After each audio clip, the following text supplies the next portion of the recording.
Hi, Sal Khan here from Khan Academy, and I'm just here to remind everyone that Khan Academy is a not-for-profit organization with the mission of providing a free world-class education for anyone, anywhere. And we can only do that work through philanthropic donations from folks like yourself. And if you need any extra motivation, I will remind you that there's actually a good body of scientific research that one of the top ways to become a happier person, which we all want to do,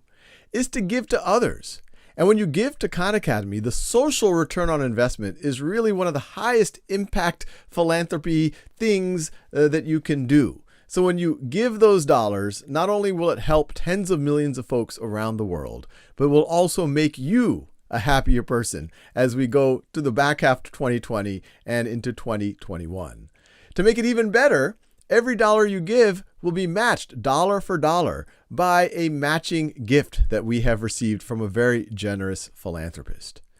So as we make our way to the end of 2020, which has been a tough year, and more folks are dependent on Khan Academy and being able to keep learning than ever before, I hope you seriously consider thinking about how powerful a donation to Khan Academy can be and how happy that's going to make you.